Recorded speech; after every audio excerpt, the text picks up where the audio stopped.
There are certain wrestling moves that appear to look dangerous and subsequently seem to increase the risk of injury. Moves such as the pile driver and the power bomb have to be perfected before they're executed, or a serious injury is going to occur. However, in pro wrestling, particularly WWE, it's not always the huge moves that cause injury.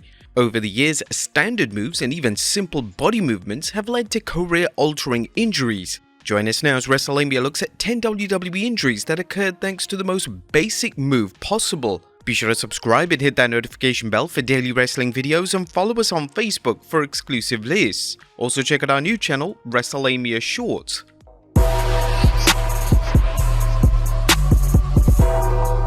Number 10. Neville Baseball Slide. Now, the baseball slide is a move that Neville must have done 1,000 times before, but in 2016, this basic move resulted in him breaking his ankle and missing WrestleMania 32. Neville was wrestling Chris Jericho on Raw, and when it was apparent that Neville had been injured by performing the baseball slide, Jericho had to improvise. He changed the match on the fly and decided to get himself DQ'd. This highlighted Jericho's years of experience, as all Jericho was focused on was ending the match so Neville could receive appropriate medical attention. During an interview with the UK Sun, this is what Neville had to say regarding the injury. "It was a rough night in my career, to say the least. I hurt my ankle on a very basic fundamental move, a baseball slide that I've done thousands of times.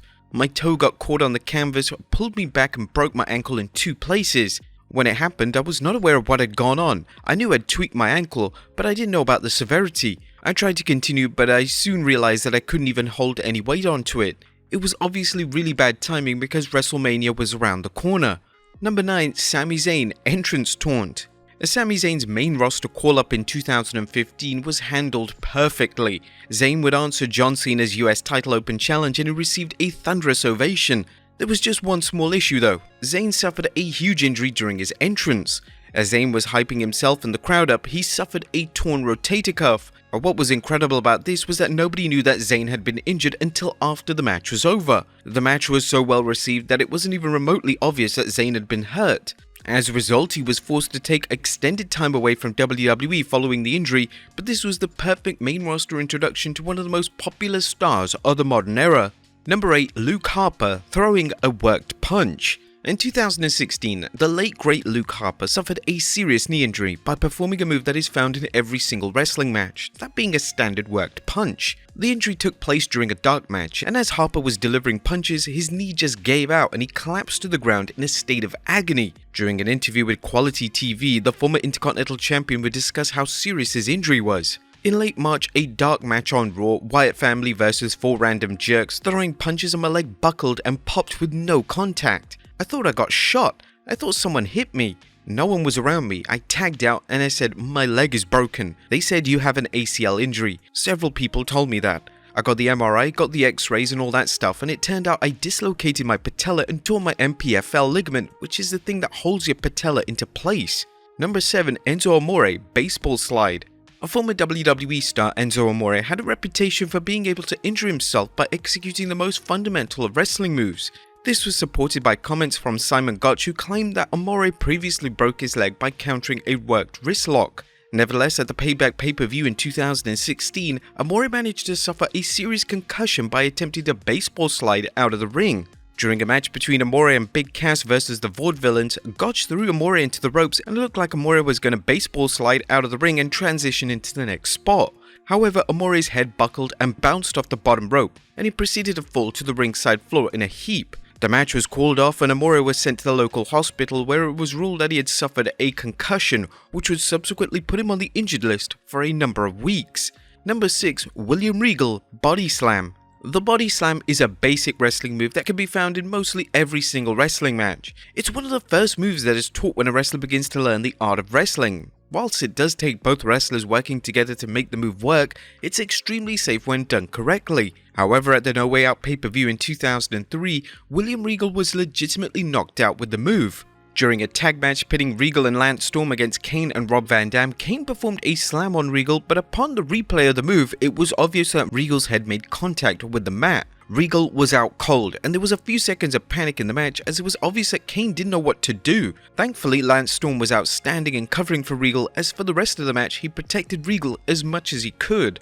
Number 5. Beth Phoenix, a slap. It's not just standard work punches that can lead to injury, as sometimes something as simple as a slap can lead to a major injury taking place. During Beth Phoenix's first singles match on the main roster, a slap resulted in her breaking her jaw. This took place during a match with Victoria, and the injury forced WWE to abandon Phoenix's push, and she was relegated back to OVW. She would discuss the impact of the injury on the episode of WWE Icons on the WWE Network. I'm finally going to have my debut as a singles wrestler, and I'm facing Victoria. We had something planned where I was supposed to slap and then slap back. When Victoria hit me, I had my mouth open ever so slightly. I knew something was wrong. They took me to the hospital. I get x-rayed. They said your jaw is shattered, dislocated, displaced. One mandible's up, one's down. You have to have full plastic surgery to put everything back. You do have steel plates in your face and screws, and it was a lot to take in. I just cried. I didn't know what else to do. Number 4. Vince McMahon charging into the ring. Vince McMahon's injury at the 2005 Royal Rumble is perhaps the most infamous injury in WWE history. When the finish of the Rumble match went completely wrong, McMahon stormed down to the ring in anger, and in process he tore both of his quads. McMahon had to awkwardly and quite hilariously sit in the ring like a baby in direct traffic.